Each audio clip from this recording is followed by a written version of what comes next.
एक इंसान 2 बार खाना खाता है, पहला मील उसमें विटामिन सी 100 mg है, दूसरा मील खाता है उसमें विटामिन सी 500 mg है।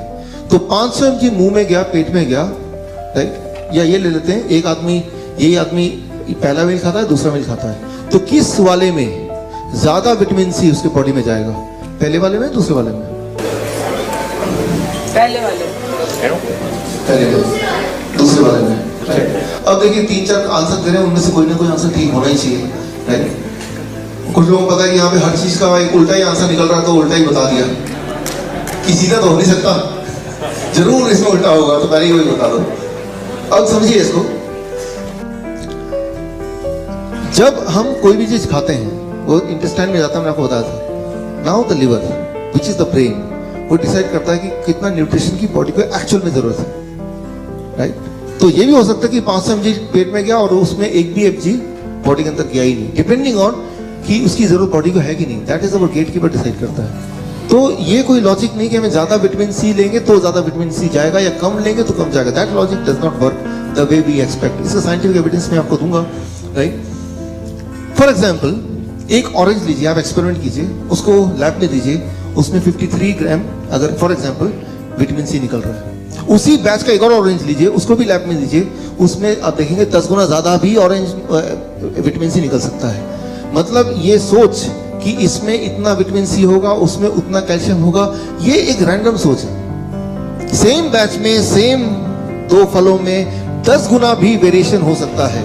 तो अगर हम ये सोचते हैं कि मैंने 10 संतरे खा लिए तो लगभग इतना विटामिन सी चला गया होगा, वो कैलकुलेशन फेल हो जाएगी। उसी तरह से, जिस तरह से अगर आप कैलकुलेट करने लगे कि एक्सेलरेशन, वेलोसिटी, बॉल कैच करने से पहले, और फिर आप सोचें अब मैं ज्यादा बेटर कैच कर पाऊंगा, आई एम श्योर कि आप नहीं कर पाएंगे। उसी तरह से तो ये जो कैलकुलेशन है, ये कैलकुलेशन हम करने के लिए नहीं बने। हमारा जो understanding about this very less, and we should not do that calculation, let it happen by the liver, right. उसको करना चाहिए, ना कि हमें करना चाहिए। अब देखिए इसको, let me make you understand. जैसे मैंने आपको बताया कि फूड आता है, जब कोई चीज खाते हैं तो कितना उसमें डाइजेस्ट होगा, कितना बॉडी उसको एब्जॉर्ब करेगी, उसमें से भी कितना बॉडी ट्रांसपोर्ट करेगी, उसमें से भी ऑर्गन डिस्ट्रीब्यूशन कितना होगा, और फिर बायोकेमिकल कितने न्यूट्रिएंट जो एक्चुअली काम करेंगे, और कितना बॉडी में स्टोर होगा और कितना बॉडी रिलीज करेगा।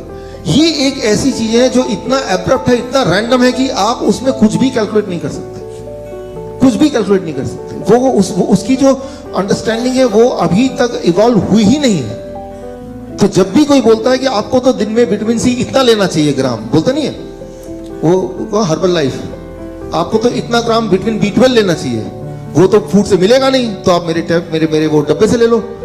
फिर आप भी सोचते हैं यार हेल्थ नहीं तो क्या, तो आप अपना पैसे कमाई का कुछ पार्ट उसमें दे देते हैं। हर्बल लाइफ है और what ever it is, right, Nutrilite है। तो वो कैलकुलेशन नहीं हो सकती, राइट। वो कैलकुलेशन एक रैंडम कैलकुलेशन है, उस कैलकुलेशन को बेस हो ही नहीं सकता।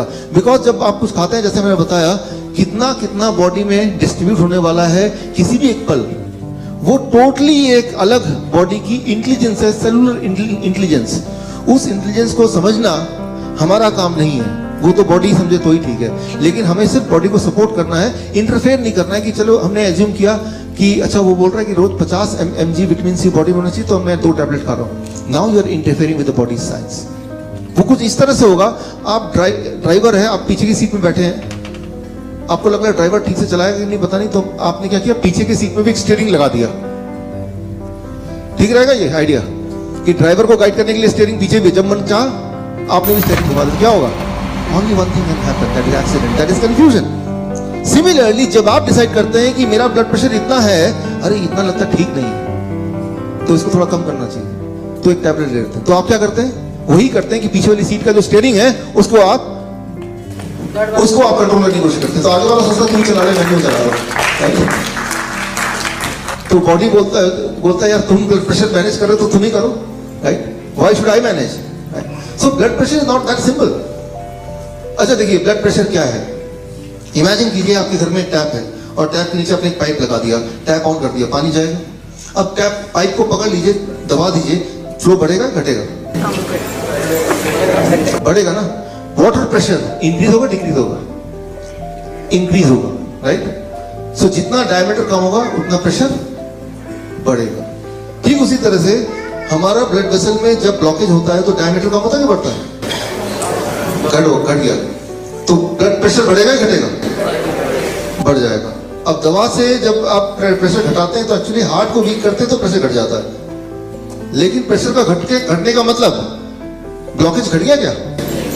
तो प्रॉब्लम वही की वही है, सिर्फ वो पैरामीटर चेंज हो गए और बदले में क्या हुआ, वो जो इंसान है वो ब्लड प्रेशर घटाने के चक्कर में उसका हार्ट कमजोर हो रहा है। At that cost he is getting the right और एक्सपेक्टेडली राइट ब्लड प्रेशर। तो मैं ये बोलना चाह रहा हूं कि मैं ऐसा नहीं बोल रहा हूं कि हाई ब्लड प्रेशर ठीक है, लेकिन मैं ये बोलना चाह रहा हूं कि अगर हाई ब्लड प्रेशर है भी और लेकिन दवा लेके ठीक कर रहे हैं तो that is something not expected, right? अगर ड्राइवर गलत डायरेक्शन में गाड़ी चला भी रहा है तब भी आप पीछे की स्टीयरिंग से नहीं कंट्रोल कर सकते उसको। अभी तो सिर्फ गलत डायरेक्शन जा रहा है, फिर तो एक्सीडेंट ही हो जाएगा ना, राइट? कम से कम कहीं जा तो रहे कम से कम, right? So that is what I mean, we should not interfere with the body's functioning in the way, right, as a main driver, right? तो वो वाला इंटरफेरेंस हम ना करें तो ठीक है।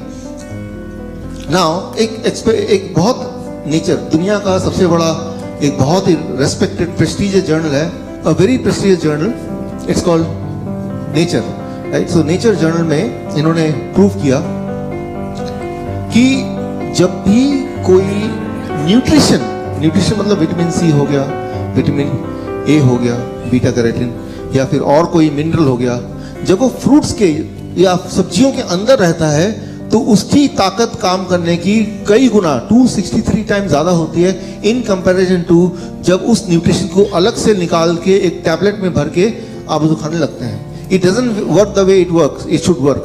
फॉर एग्जाम्पल, मान लीजिए हम बोलते हैं कि विटामिन सी से इम्यूनिटी बढ़ती है, तो विटामिन सी गोलियां खा रहे हैं। अच्छा, मैं बोल दूं, आपसे पूछूं, गाड़ी जब चलता है तो गाड़ी आगे बढ़ रहा है, इसलिए कौन रिस्पॉन्सिबल है? मतलब गाड़ी का कौन सा पार्ट की वजह से गाड़ी आगे चलता है? कौन सा? इंजन। तो गाड़ी आगे चलती है बिकॉज इंजन उसको आगे ले जाता है, राइट? अच्छा, ऐसी बात है। तो मैं इंजन को उठाता हूं, बाहर निकाल देता हूं, इंजन को बैठ जाता हूं, क्या अभी गाड़ी मैं आगे बढ़ जाऊंगा? नहीं, वो इंजन तभी आपको गाड़ी आगे ले जाएगा जब वो गाड़ी का पार्ट होगा। अलग से वो बेकार है, पावरफुल है लेकिन अलग से कोई पावर नहीं है उसकी, राइट? इट इज राइट कि विटामिन सी आपकी इम्यूनिटी को स्ट्रॉन्ग करेगी और करती है, when it is a part of the whole. जब पूरे उसका एक पार्ट है तभी उसके वो कर सकती है। वो उसको अलग ले लोगे and then you expect the same result, it do not happen, ऐसा होता नहीं है, राइट? सो अच्छा, ये जो सारा मेडिसिन का पूरा ये जो आया है पिछले 50 साल में, ये बना कैसे, right? Which we call medical science. Ayurveda को साइंस नहीं बोलते हैं, किसी और को साइंस नहीं बोलते, मेडिकल को साइंस क्यों बोलते हैं? How it came? क्योंकि इसके पीछे का जो बैकअप है वो साइंस का बैकअप है। किस तरह का, मैं आपको एग्जांपल देता हूं। 1922 में, ये बहुत बड़ा एग्जांपल है। साइंस एक बहुत बड़ा जर्नल है नेचर की तरह, बहुत ही बड़ा जर्नल है, मोस्ट रेस्पेक्टेड जर्नल साइंस। इसमें एक रिपोर्ट आई, vitamin E discovered in green leafy vegetable with major health benefit. ये देखा कि विटामिन ई जो है वेजिटेबल में जो पाया जाता है उससे बहुत ज्यादा हेल्थ अच्छी रहती है। ये एक रिपोर्ट है, और साइंस में जो रिपोर्ट आती है वो भगवान का दिया बनाया हुआ रूल बन गया, मतलब अनचैलेंज, मतलब उसको कई कड़े मतलब ऑब्स्टिकल पास करना पड़ता है तभी जाके वो रिपोर्ट छपती है फाइनली, राइट? बायस रिपोर्ट नहीं छप सकती, ओरिजिनल रिपोर्ट छपती है। तो ये रिपोर्ट के बाद ये देखा गया 1993 फर्दर ये प्रूव हुआ कि ऐसे लोग जिनकी बॉडी में विटामिन ई ब्लड में ज्यादा है तो होती है, उनका हार्ट डिजीज कम होता है। तो पहले तो ये प्रूव हुआ विटामिन ई वेजिटेबल्स में जो है वो हेल्थ के लिए बड़ा अच्छा है। साथ में ये भी प्रूव कर दिया गया विटामिन ई ज्यादा ब्लड में तो हार्ट डिजीज कम। क्लियर? अब आप एक बिजनेसमैन है, आपने क्या किया, ये दोनों रिजल्ट निकाले और तीसरे आदमी को दिखाया जिसको बेचना चाहते हैं, देखो भाई vitamin C is good for health and is good for heart disease. वो मान गया, साइंस जर्नल में आया। आपने क्या किया, अनजाने में या जानबूझ के वेजिटेबल फूड से विटामिन सी निकाला, उसकी गोली बनाई, ये गोली ले लो, राइट? और आपने इसको देख लिया और वो मार्केटिंग वाले ने मार्केट कर दिया और आपने एक्सपेक्ट किया कि भाई अब ये वैसे ही काम करेगा, राइट? तो इससे ये शुरू हुई और ये जेन्युइनली शुरू हुई कि लगा लोगों को, FDA को लगा, साइंटिफिक कम्युनिटी को लगा कि ऐसा ही तो होना चाहिए। लेकिन जिन लोगों ने ये दवाइयां लेनी शुरू की, उनको ट्रैक करना शुरू किया, ट्रैकिंग एजेंसीज। फिर फाइनली ये रिपोर्ट आया 2008 में, vitamin E in supplements can increase the heart disease, right. Vitamin E supplement form में लेंगे तो हार्ट डिजीज बढ़ेगा, विटामिन ई अगर सब्जियों से डायरेक्ट बॉडी में आएगा तो हार्ट डिजीज घटेगा। Try to understand, same nutrient है but two opposite action depending on how you are taking it. क्या ले रहे हैं ये इंपॉर्टेंट नहीं है, कैसे ले रहे हैं that plays an important major role. लेकिन ये अंडरस्टैंडिंग कब आई मेडिकल साइंस में, ये आते आते 2008 हो गया, अब आ रही है धीरे धीरे, आज से 10 साल बाद पहले, राइट, या उससे भी और थोड़े से पहले, कि क्या ले रहे हैं वो इंपॉर्टेंट तो होगा, लेकिन कैसे ले रहे हैं, कौन से सोर्स से आ रहा है, that is even more important. Rather उसको सप्लीमेंट फॉर्म में लेंगे तो जो एक्सपेक्टेड उसका बेनिफिट था वही उसका नुकसानदेह हो जाएगा, राइट। अब वो नहीं पता, क्योंकि मेडिकल कॉलेज में मेडिकल कॉलेज में जो न्यूट्रिशन सब्जेक्ट होता है 7 साल में वो 7 घंटे का होता है, 7 आवर्स, उसी में सारा न्यूट्रिशन साइंस होता है। और बाकी जो पढ़ाई होती है वो ड्रग्स की होती है, दवाइयों की होती है, दवाई का वो हाफ लाइफ डोज, कितना ड्रग्स से लिवर कैसे काम करेगा वो होता है। तो इसीलिए उनको नहीं पता, क्योंकि उनके सिलेबस का पार्ट नहीं है, तो they are not the right person to talk about nutrition. Nutrition एक अलग फील्ड है, medical doctors are different field, they are made to injection देना, दवाई देना, सर्जरी करना, ये उनका काम है, राइट। उनका काम फूड के बारे में नहीं बताना है, न्यूट्रिशन के बारे में नहीं बताना है उनका, राइट। तो उनको पता नहीं होगा क्योंकि उनका सिलेबस का पार्ट नहीं है, राइट। सो और कुछ समय पहले, आज से 10-15 साल पहले तो मेडिकल साइंस को भी नहीं पता था, राइट, साइंस को भी नहीं पता था। बट नाउ साइंस को कैसे पता चलता है, science itself is not science.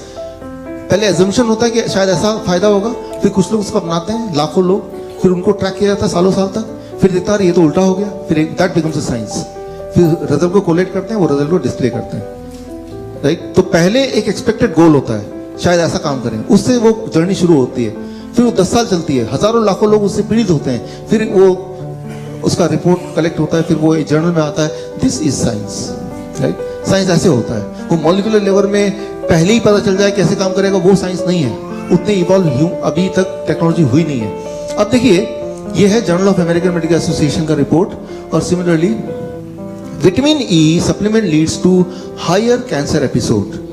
Vitamin E vegetable से आएगा तो कैंसर कम करेगा, लेकिन अगर वही सप्लीमेंट फॉर्म में आएगा तो कैंसर बढ़ाएगा, राइट। सो जितने सारे विटामिन के ऊपर ट्रायल्स हुए, वो सारे ट्रायल्स को मिला दें, एक रिपोर्ट निकालें, तो उसे बोलते हैं मेटा एनालिसिस। और उसमें भी सेम ही बात की जा रही है कि अगर कोई सप्लीमेंट फॉर्म में कोई चीज आप लेंगे तो वो हार्ट की डिजीज को बढ़ाता है, लेकिन वो नेचुरल फॉर्म में अगर आता है तो हार्ट की डिजीज को घटाता है। तो ये रिपोर्ट भर रिपोर्ट है, और ऐसे कई के रिपोर्ट्स हैं। मैं सारे रिपोर्ट अभी दिखा नहीं सकता, लेकिन जो हमारे डायबिटीज एजुकेटर्स हैं, जब यहाँ से जाएंगे आप लोग, जो डायबिटीज, आपको एक कार्ड मिलेगा which is called CME card. उस कार्ड के थ्रू आप इसके और डिटेल रिपोर्ट एक्सेस करना चाहते हैं तो वो एक्सेस कर सकते हैं, those who are diabetes educators, right. So एक और एग्जांपल देता हूँ, one last example, beta carotene from fruits and vegetable blocks the cancer growth. Beta carotene अगर फ्रूट एंड वेजिटेबल से बॉडी में जाता है तो वो कैंसर की ग्रोथ को वहीं रोक देता है, 1981, राइट। तो लेकिन इसका मतलब ये नहीं कि बीटा कैरोटीन अगर सप्लीमेंट फॉर्म में लेंगे तो सेम इफेक्ट आएगा, बल्कि इफेक्ट उल्टा हो गया। अगर वो सप्लीमेंट फॉर्म में आएगा तो it increases the death because of cancer by 46%। So the conclusion is, कोई भी चीज जब ले रहे हैं, वही वाला न्यूट्रिएंट अगर नेचुरल फॉर्म में है तो एक अलग ढंग से काम करता है, और वो न्यूट्रिएंट अगर नेचुरल फॉर्म से हटा के अगर वैसे लेने लगते हैं तो वो टोटली उसके उल्टे डायरेक्शन में काम करता है, उल्टे डायरेक्शन में। ऐसा नहीं कि उससे कुछ फायदा नहीं हो रहा है, फायदा तो नहीं हो रहा है, लेकिन उल्टा नुकसान हो रहा है, और वो बहुत ही जबरदस्त नुकसान हो रहा है, राइट। सो तो ऐसे बहुत सारे एग्जाम्पल्स हैं। इसको कंक्लूड करते हैं इस बात को। मान लीजिए एक एप्पल लेते हैं, उसको लैब में डालते हैं, तो एप्पल के अंदर जो न्यूट्रिएंट है वो ये सारे लिस्ट किया हुआ है मैंने, करीब 100 से ज्यादा न्यूट्रिएंट है। In apple there are about 100 nutrient. तो वो 100 न्यूट्रिएंट जब टुगेदर होते हैं आपस में, राइट, तो जाके वो न्यूट्रिएंट आपको वो वाले लाभ देते हैं जो लाभ की आप उम्मीद करते हैं। लेकिन उसके बीच में से अगर विटामिन बी निकाल दिया, एक टैबलेट बना दिया, विटामिन सी निकाल दिया, एक और टैबलेट बना दिया, अब क्या है कि वो ठीक उसी तरह से होगा कि आपको लगता है कि गाड़ी में सोफे में बैठते हैं, गाड़ी का सोफा निकाल दिया, स्टेयरिंग निकाल दिया, then again expecting the same result, वो रिजल्ट नहीं आएगा, राइट। इनफैक्ट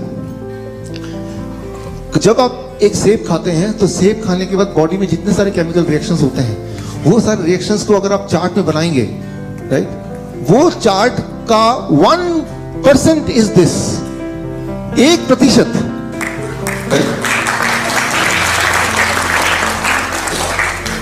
99% इसको और बढ़ा दीजिए। तो जब एक सिंपल एक्शन एक सेब खाने का होता है तो बॉडी में न जाने हजारों लाखों कितने सारे केमिकल रिएक्शंस होते हैं जो आप कॉम्प्रिहेंड नहीं कर सकते, अंदाजा नहीं लगा सकते, और वो आपका काम भी नहीं है। जैसे मैंने आपको वो बॉल वाला एग्जांपल बताया, वो आपका काम नहीं है कि मैं उसको कैलकुलेट करूं, उसको करूं, that is not your job. और अगर जैसे ही आप इस कैलकुलेशन में लग जाते हैं तो हमारी जो हार है वो वहीं से शुरू हो जाती है, लॉस वहीं से शुरू हो